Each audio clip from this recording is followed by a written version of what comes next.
नमस्कार. सादर करत आहे ठाणे वार्ता. ठक घडामोडी. मालमत्ता कराच्या वसुलीसाठी नौपाडा प्रभाग समिती क्षेत्रात बाजारपेठ विभागात कबागीदारांच्या आस्थापनांसमोर बंदबाजा वाजवून वसुली. नदीकरित बांधकामांच्या ठिकाणीही ठाण्यात ढोलताशे व बँड वाजवा. संजय वाघुले. आतकोली क्षेपणभूमी येथून दगड आणि पाणी यांची चोरी करणाऱ्याविरोधात गुन्हा दाखल. आम्हाला फेसबुक आणि यूट्यूबवर फॉलो करायला विसरू नका. तर पाहूया ठक घडामोडी विस्तारितपणे पण काही क्षणात. आपण पाहत आहात श्री स्थानक वाहिनी, ठाणे जिल्ह्याचं मुख्य व्यासपीठ. ठाणे वार्ता पहा श्री स्थानक वाहिनीवर. आता सकाळी 9:15 पासून रात्री 9:15 पर्यंत ठाणे वार्ता, ठाण्यातील पहिलं दृकश्राव्य माध्यम. ठाणे वार्ता आणि श्री स्थानक वाहिनीचं लाईव्ह स्ट्रीमिंग ठाणेवार्ता.com वरील लाईव्ह स्ट्रीमवर क्लिक करा आणि अगदी मोबाईलवरही ठाणे वार्ता श्री स्थानक वाहिनीचा आनंद लुटा. यासाठी आमचं ॲप डाउनलोड करा. ठाणे वार्ता पहा श्री स्थानक वाहिनीवर. आता सकाळी 9:15 पासून रात्री 9:15 पर्यंत ठाणे वार्ता, ठाण्यातील पहिलं दृकश्राव्य माध्यम. आपण पाहत आहात श्री स्थानक वाहिनी, ठाणे जिल्ह्याचं मुख्य व्यासपीठ. ठाणेकरांसाठी एक खास सांस्कृतिक पर्वणी ठरू पाहत असलेल्या विहंग संस्कृती आर्ट फेस्टिवल चे आयोजन 10 जानेवारी ते 13 जानेवारी 2025 दरम्यान करण्यात आले आहे.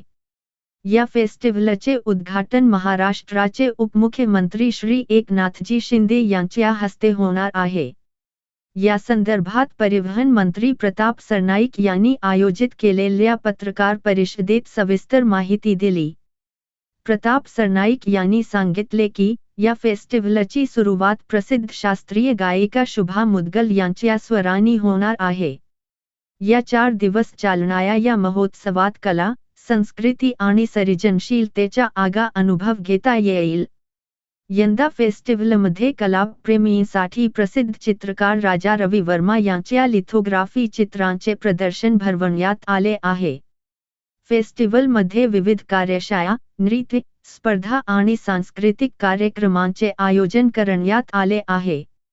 यामुळे कला व संस्कृती क्षेत्रातील नवोदित कलावंतांना प्रोत्साहन मिळणार आहे.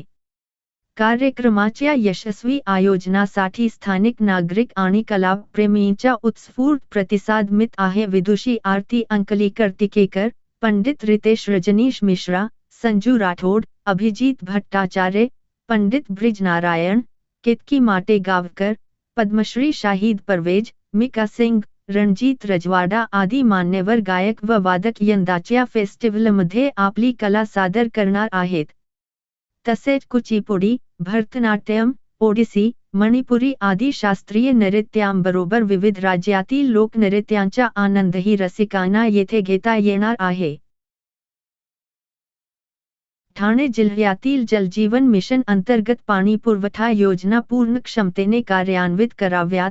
संबंधित अधिकाऱ्यांनी तसेच कंत्राटदारांनी नेमून दिलेली कामे गांभीर्यपूर्वक लवकरात लवकर पूर्ण करावीत, अशा अत्यंत कठोर शब्दात सूचना राज्याचे पाणीपुरवठा व स्वच्छता मंत्री गुलाबराव पाटील यांनी आज येथे दिल्या. राज्याचे पाणीपुरवठा व स्वच्छता मंत्री गुलाबराव पाटील यांनी ठाणे जिल्ह्यातील विविध पाणीपुरवठा योजनांच्या कामांची पाहणी केली. यावेळी त्यांनी जिल्ह्यातील पाणीपुरवठा विभागाच्या अधिकाऱ्यांशी याबाबत चर्चा केली. मंत्री श्री पाटील यांनी पडघा, वाशिंद, आसनगाव, चेरपोली, खर्डी येथे भेट दिली. यावेळी पाणीपुरवठा व स्वच्छता मंत्री श्री पाटील म्हणाले की नुकतीच मंत्रालयात ठाणे आणि शहापूर जिल्ह्याची आढावा बैठक घेण्यात आली. पाणीपुरवठा संबंधित काही योजना आहेत, त्या योजनांची पाहणी करणे, अपूर्ण योजना पूर्णत्वास नेण्यासाठी आवश्यक कार्यवाही आणि अंमलबजावणी गतिमान करणे, त्यासोबतच बंद असलेली कामे बंद का आहेत, त्यासंबंधी अडचणी काय आहेत, त्या जाणून घेण्यासाठी या दौत्याचे नियोजन करण्यात आले. या दौत्यात स्थानिक आमदार तसेच लोकप्रतिनिधीही सोबत असणार आहेत. आपल्या देशाचा हर घर जल, हर घर नल हा एक ड्रीम प्रोजेक्ट आहे. तो पूर्णत्वास येण्याकरिता हा दौरा आहे. त्यानुषंगाने या दौत्यात माहिती घेण्याचा आमचा प्रयत्न आहे. ठाणे जिल्ह्यातील धरणांबाबत सांगताना श्री पाटील पुढे म्हणाले, उपमुख्यमंत्री एकनाथ शिंदे याकरिता पाठपुरावा करीत आहेत. धरणाचे काम लवकरात लवकर पूर्ण होईल यासाठी आमचे प्रयत्न असणार आहेत. ठाणे जिल्ह्यात जलजीवन मिशन अंतर्गत 1047 कामे सुरू आहेत. त्यापैकी 720 पाणी पुरवठा योजनांची कामे पूर्ण असून 327 कामे घरगुती न जोडणीची आहेत. यामध्ये शहापूर तालुक्यातील 7 कामे अद्याप सुरू झाली नाहीत. याबाबत वन विभागाचे वाईल्ड लाईफची परवानगीची 4 कामे प्रलंबित आहेत. तर 2 कामे जागेच्या अंतर्गत वादामुळे प्रलंबित, तर एक ठिकाणी रस्ता नसल्याने तेथे जाण्याची सुविधा नसल्याने प्रलंबित आहेत. त्याचप्रमाणे जल जीवन मिशन अंतर्गत सुरू करण्यात आलेली परंतु सध्या बंद असलेली 51 कामे आहेत. त्या संदर्भात कार्यवाही सुरू असून उर्वरित कामे प्रगतीपथावर आहेत. विधानसभेत घवघवीत यश मिळवणाऱ्या शिवसेना पक्षात आज राज्यातील विविध जिल्ह्यांतील हजारो कार्यकर्ते आणि पदाधिकाऱ्यांनी राज्याचे उपमुख्यमंत्री श्री एकनाथ शिंदे यांच्या उपस्थितीत प्रवेश केला. ठाण्यातील आनंद आश्रम येथे पक्षप्रवेश सोहळा पार पडला. ठाणे, पालघर, अकोला, सोलापूर, छत्रपती संभाजीनगर, पुणे, अहिल्यानगर, नागपूर या जिल्ह्यांतील उबाठा, काँग्रेस, राष्ट्रवादी काँग्रेस, मनसे, आम आदमी पार्टीतील हजारो कार्यकर्ते, पदाधिकारी आणि शेकडो सरपंचांनी शिवसेनेचा भगवा झेंडा हाती घेतला. या पक्षप्रवेशामुळे शिवसेनेची ग्रामीण भागातील पकड मजबूत झाली. यावेळी उपमुख्यमंत्री एकनाथ शिंदे म्हणाले की, मागील 2.5 वर्षात महायुती सरकारने प्रचंड काम केले. हिंदू हृदय सम्राट बाळासाहेब ठाकरे आणि धर्मवीर आनंद दिघे यांचे विचार घेऊन आपण पुढे चाललो आहोत. विरोधकांच्या आरोपांना कामातून उत्तर दिले, त्यामुळेच महाराष्ट्रात महायुतीची सरकार अभूतपूर्व बहुमताने सत्तेत आले. ते पुढे म्हणाले की, लाडक्या बहिणींनी निवडणुकीत सावत्र भावांना जागा दाखवली. फेसबुक लाईव्ह करणाऱ्यांना घरी बसवले. कोणत्याही पदापेक्षा 2,39,00,000 लाडक्या बहिणींचा लाडका भाऊ हीच ओळख माझ्यासाठी मोठं पद आहे, अशी भावना उपमुख्यमंत्री शिंदे यांनी व्यक्त केली. काही लोक म्हणत होते निवडणूक आयोग, सुप्रीम कोर्ट झाले, आता जनतेच्या न्यायालयात जाऊ आणि खरी शिवसेना कोणाची हे जनता ठरवेल. जनतेने शिवसेनेचे 57 आमदार आणि अपक्ष 3 असे एकूण 60 आमदार निवडून दिले आणि खरी शिवसेना कोणाची याचा फैसला केला, असे उपमुख्यमंत्री शिंदे म्हणाले. आपल्या भागाचा विकास होईस, मूलभूत सोयी सुविधा केल्या जातील. आपल्या विश्वासाला तडा जाणार नाही, अशी ग्वाही उपमुख्यमंत्री शिंदे यांनी पक्षप्रवेश केलेल्या हजारो कार्यकर्त्यांना यावेळी दिली. शिवसेना पक्ष कार्यकर्त्यांचा पक्ष आहे. बाळासाहेब आपल्या सवंगड्यांना सहकारी समजायचे तर काही जण पक्षातील सहकाऱ्यांना घरगडी समजायला लागले होते, असा टोला उपमुख्यमंत्री शिंदे यांनी उबाठाला लगावला. विधानसभेप्रमाणेच आगामी स्थानिक स्वराज्य संस्थांच्या निवडणुकीत महायुतीला विजयी करण्याचे आवाहन उपमुख्यमंत्री शिंदे यांनी उपस्थित कार्यकर्त्यांना केले. माती आणि पाणी या 2 महत्त्वाच्या घटकांशी निगडीत असलेला मृद व जलसंधारण विभाग शेती व सिंचन या दृष्टीने अत्यंत महत्त्वाचा आहे. त्यानुषंगाने केंद्र पुरस्कृत प्रधानमंत्री कृषी सिंचन योजना पाणलोट विकास घटक 2.0 योजना राज्यात राबविण्यात येत आहे. राज्यात पाणलोट संदर्भात जनजागृती करण्यासाठी जानेवारी ते मार्च असे 3 महिने पाणलोट रथयात्रा काढण्यात येणार आहे. राज्याच्या मृद व जलसंधारण विभागाची ही विशेष मोहीम असून, प्रधानमंत्री कृषी सिंचन योजना पाणलोट विकास घटक 2.0 या योजनेच्या 140 प्रकल्प क्षेत्रातील 30 जिल्ह्यांमध्ये ही रथयात्रा नेली जाणार आहे. यात कोकण विभागातील ठाणे, पालघर, रायगड, रत्नागिरी व सिंधुदुर्ग जिल्ह्यांचा देखील समावेश आहे. पाणलोट यात्रेचे आयोजन व्यापक प्रमाणात करण्यात येणार असून त्याच्या कार्यक्रम अंमलबजावणीसाठी जिल्हा पातळीवर जिल्हाधिकारी यांची अध्यक्ष तथा नियंत्रक व जिल्हा जलसंधारण अधिकारी यांची सदस्य सचिव तथा समन्वय अधिकारी म्हणून नेमणूक करण्यात आली आहे. तालुका पातळीवर उपविभागीय अधिकारी, महसूल यांची अध्यक्ष तथा नियंत्रक व उपविभागीय जलसंधारण अधिकारी यांची सदस्य सचिव तथा समन्वय अधिकारी म्हणून नेमणूक करण्यात आली आहे. पाणलोट रथयात्रा ठाणे जिल्ह्यातील शहापूर तालुक्यातील मांजरे व टेंभुर्ली या गावांमध्ये ही रथयात्रा नेली जाणार आहे. पाणलोट रथयात्रा वृक्ष लागवड करणे, जुन्या पाणलोट कामांची दुरुस्ती, भूमी जलसंवाद, श्रमदान असे उपक्रम रथयात्रेत होणार आहेत. यात्रेदरम्यान पाणलोट योद्ध्यांची तसेच धरणीताई यांची पाणलोट जनजागृती करण्यासाठी नेमणूक करण्यात येणार आहे. या मोहिमेतील सहभागासाठी युवकांची माय भारत पोर्टलमार्फत नोंदणी करण्यात येणार असून हाती माती घेऊन मरीद व जलसंरक्षणाची गावकऱ्यांना शपथ दिली जाईल. यात्रेत फिरते मोटार चित्रपटगृह असणार असून गावकऱ्यांना आभासी पाणलोट सहलीचा अनुभव घेता येणार आहे. यात्रेदरम्यान माती व पाणी परीक्षण केले जाईल. रथयात्रेद्वारे गामुक्त धरण, गायुक्त शिवार योजनेतून शेतकऱ्यांना जवळच्या धरण व तलावातील गा शेतात टाकण्यासाठी प्रोत्साहन दिले जाणार आहे.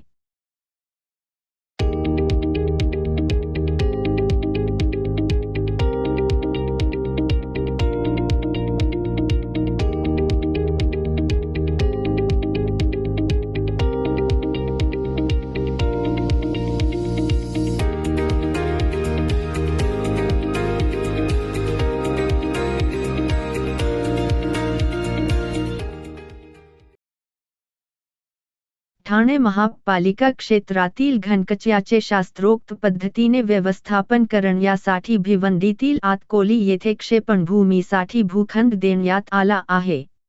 या भूखंडावर अनधिकृतपणे प्रवेश करून सुमारे 5410 ब्रास दगड आणि दररोज सुमारे 10 ते 15 टँकर पाण्याची चोरी केल्याबद्दल अज्ञात व्यक्तींविरोधात पडघा पोलीस ठाण्यात गुन्हा दाखल करण्यात आला आहे. भिवंडीतील आतकोली येथील 34 हेक्टर क्षेत्र राज्य शासनाने ठाणे महापालिकेस प्रदान केले आहे. या भूखंडावर ठाणे महापालिकेच्या घनकचऱ्याचे शास्त्रोक्त पद्धतीने व्यवस्थापन करण्याच्या प्रकल्पाच्या पूर्वतयारीचे काम सुरू आहे. या भूखंडावर काही अज्ञात व्यक्तीमार्फत अवैधरित्या दगड खाणीचे उत्खनन होत असल्याच्या तक्रारी महापालिकेकडे आल्या होत्या. त्यानंतर या भूखंडावरील सर्व प्रवेश रस्ते महापालिकेने बंद केले होते. दरम्यान 03 जानेवारी रोजी उपायुक्त घनकचरा व्यवस्थापन मनीष जोशी आणि आरोग्य अधिकारी डॉक्टर राणी शिंदे हे इतर अधिकाऱ्यांसह या प्रकल्पस्थाची पाहणी करण्यासाठी गेले असताना त्यांना बंद करण्यात आलेले प्रवेश रस्ते अनधिकृतपणे खुले करण्यात आल्याचे निदर्शनास आले. तसेच काही अज्ञात व्यक्तीमार्फत अवैधरित्या दगडखाणीचे उत्खनन झाल्याचेही लक्षात आले. ही बाब मंड अधिकारी पडघा यांना कळवण्यात आली.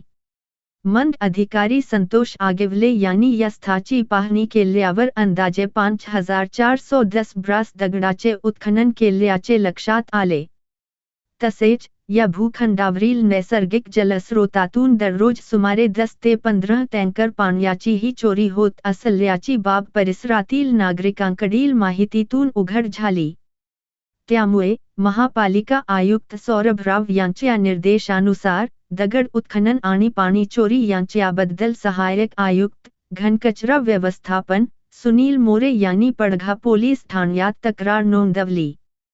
त्यानुसार पोलिसांनी भारतीय न्याय संहिता 2023 च्या कलम 303(2) आणि 329(3) यानुसार गुन्हा दाखल करून घेतला आहे. पुढील तपास पडघा पोलीस करीत आहेत. भारतातील प्रत्येक घर, प्रत्येक उद्योग कार्बन न्यूट्रल व्हावा, हे आपले ध्येय आहे. तेव्हा हवामान बदलासाठी स्वतःच्या जीवनशैलीमध्ये छोटे छोटे पर्यावरणपूरक बदल घडवून इतरांनाही या कृतीबद्दल सांगा. त्यामुळे आणखी 10 जण प्रभावित होऊन खऱ्या अर्थाने परिवर्तनाची सुरुवात होईल, असा कानमंत्र आंतरराष्ट्रीय युवा पर्यावरण संशोधक कुप्राची शेवगावकर हिने दिला आहे. ठाण्यात आयोजित 39व्या रामभाऊ म्हागी व्याख्यानमालेचे दुसरे पुष्प गुरुवारी गुंफताना 26 वर्षीय कुप्राची हिने हवामान बदल जबाबदारीतून संधीकडे या विषयावर ठाणेकरांशी संवाद साधला. हवामान बदल ही आजची सर्वात मोठी समस्या आहे. पृथ्वीचे तापमान 1 डिग्री सेल्सिअसने वाढत असून यात सातत्याने वाढ होत आहे. प्रामुख्याने वातावरणातील हरितगृह वायूंच्या वाढत्या प्रमाणामुळे तापमानात वाढ होत आहे. याचा अभ्यास करण्यासाठी शेतकरी, कचरा वेचक, स्वच्छता कर्मचारी आणि वस्त्यांमधील लहान मुलांशी संवाद साधत तसेच अनेक संस्था संघटनांच्या भेटी घेतल्याचे स्पष्ट करून प्राची शेवगावकर हिने हवामान बदलासाठी भारतासह जगभर लोकचवितून करीत असलेल्या भगीरथ प्रयत्नांची गाथा श्रोत्यांसमोर मांडली. हवामान बदलाचे मानवी जीवनावर परस्पर संबंधित परिणाम होतात. दुष्काळ आणि पूर यासारख्या नैसर्गिक आपत्तीमुळे जगभरात दरवर्षी 20 कोटी लोक स्थलांतरित होतात. अनेकांना अन्न मिळणे शक्य होत नाही. जंगले नष्ट होतायत, वणवे पेटतायत, दुष्काळ पडतोय. या नैसर्गिक तसेच मानवी क्रियाकलापांमुळे होणाऱ्या 15 घसरणबिंदूचा टिपिंग पॉइंट हवामान बदलामध्ये गांभीर्याने विचार व्हायला हवा, असे नमूद करून प्राचीने दैनंदिन आयुष्यात आपण करीत असलेल्या अनेक गोष्टींमधून स्वतःवर होणारे कार्बन फूटप्रिंट कमी करण्यासाठी प्रयत्न करण्याचे आवाहन केले. मिशन लाईफ या चवीच्या माध्यमातून देशाचे पंतप्रधान नरेंद्र मोदी पर्यावरण बदलासाठी झटत आहेत. याचा उहापोह करीत प्रत्येक घर आणि प्रत्येक देश कार्बन न्यूट्रल व्हावा हे आपले ध्येय आहे. यासाठी स्वतःपासून सुरुवात करायला हवी. दैनंदिन जीवनात कार्बन उत्सर्जन कमी करण्यासाठी आपल्या वेगवेगळ्या कृतीमध्ये काही बाबी वर्ज्य करून किमान 10% कार्बन फूटप्रिंट कमी करेन असा निर्धार करा. जेणेकरून 3 लाख झाडे जेवढे प्रदूषण वाचवतील इतका लाभ या छोट्या छोट्या कृतींमधून होईल. त्याचबरोबर सौरसारख्या अन्य अक्षय ऊर्जेचा वापर करण्याचे प्राची यांनी सुचवले. महापालिकेच्या 10 लाखांहून अधिक मालमत्ता कर थकविणाऱ्या आस्थापनांच्या दरवाजाबरोबरच ठाणे शहरातील अनधिकृत बांधकामांच्या ठिकाणीही ढोल ताशे व बँड वाजवावेत, अशी मागणी भाजपाचे ठाणे जिल्हाध्यक्ष संजय वाघुले यांनी महापालिका आयुक्त सौरभ राव यांच्याकडे केली आहे.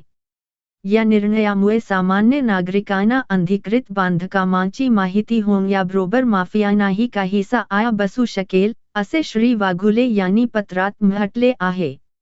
मालमत्तात कबागीदार बिगरनिवासी आस्थापनांच्या मालमत्तांच्या दरवाजात ढोल ताशांसह बँड वाजविण्याचा स्तुत्य निर्णय महापालिकेने घेतला आहे. महापालिकेच्या अतिक्रमण विभागाचे उपायुक्त शंकर पाटोळे यांनी नौपाडा कोपरी प्रभाग समितीत निर्णयाची अंमलबजावणी सुरू केली आहे. एकीकडे मालमत्ता कराच्यात कबागीमुळे महापालिकेचे उत्पन्न घटले असताना ठाणे शहरात सुरू असलेल्या शेकडो अनधिकृत बांधकामांकडे दुर्लक्ष केले जात असल्याचे दिसून येत आहे. एक 7 मजली अधिकृत इमारत बांधल्यानंतर महापालिकेच्या तिजोरीत सुमारे 1 कोटी रुपयांचा महसूल जमा होतो. मात्र सद्यस्थितीत दुर्दैवाने शेकडो अनधिकृत बांधकामांना अभय दिले जात असल्याकडे श्री वाघुले यांनी लक्ष वेधले. अनधिकृत बांधकामांना बेकायदा नजोडणी दिली जात असून महापालिकेच्या अधिकृत वाहिन्यांना सांडपाणी व मलवाहिन्या जोडल्या जात आहेत. या इमारतीमध्ये पार्किंगची सुविधा उपलब्ध नसल्यामुळे 4 चाकी वाहने रस्त्यालगत उभी करून वाहतूक कोंडीत भर पडत आहे. ठाणे शहराच्या बकालपणात वाढ होत आहे. अशा भीषण परिस्थितीत अनधिकृत बांधकामे करणाऱ्या माफियांना जरब बसविण्याची आवश्यकता आहे, असे श्री वाघुले यांनी पत्रात म्हटले आहे. महापालिकेच्या 12 प्रभाग समितीतील अतिक्रमण व निष्कासन उपायुक्त पदाबरोबरच परिमंड 2चा कार्यभार श्री शंकर पाटोळे यांच्याकडे आहे. त्यांच्या नेतृत्वाखाली अनधिकृत बांधकामे सुरू असलेल्या ठिकाणी ढोल ताशांसह बँड वाजविण्याचा निर्णय घ्यावा, अशी मागणी श्री वाघुले यांनी केली आहे. महाराष्ट्रातील भगिनींना आधार देणारी राज्य शासनाची मुख्यमंत्री माझी लाडकी बहीण योजना. या योजनेअंतर्गत अल्प उत्पन्न गटातील 21 ते 65 वयोगटाच्या भगिनींना मिळणार दरमहा 1500 रुपयांची मदत. अर्ज करण्यासाठी 31 ऑगस्ट 2024 पर्यंत मुदतवाढ. कुटुंबाचं वार्षिक उत्पन्न 2.5 लाख रुपयांपेक्षा कमी असलेल्या महिला पात्र. कुटुंबाकडे पिवळं किंवा केशरी रेशन कार्ड असल्यास उत्पन्नाचा दाखला आवश्यक नाही. पांढरं रेशन कार्ड असेल किंवा रेशन कार्ड नसेल तर कुटुंबाचं वार्षिक उत्पन्न 2.5 लाखांपेक्षा कमी असल्याचा दाखला आवश्यक. योजनेसाठीचा ऑनलाईन अर्ज नारी शक्ती दूत ऍप वरून किंवा पोर्टलवर भरता येईल. ज्या भगिनींना ऑनलाईन अर्ज भरता येत नसेल त्यांच्यासाठी अंगणवाडी, ग्रामपंचायत, वॉर्ड ऑफिस, सेतू सुविधा केंद्रामध्ये किंवा आशाताई बचत गटाच्या CRP यांची मदत उपलब्ध. आता आपल्याला अभिमानानं म्हणता येईल, सुखी आणि सुरक्षित आहे माझी लाडकी बहीण.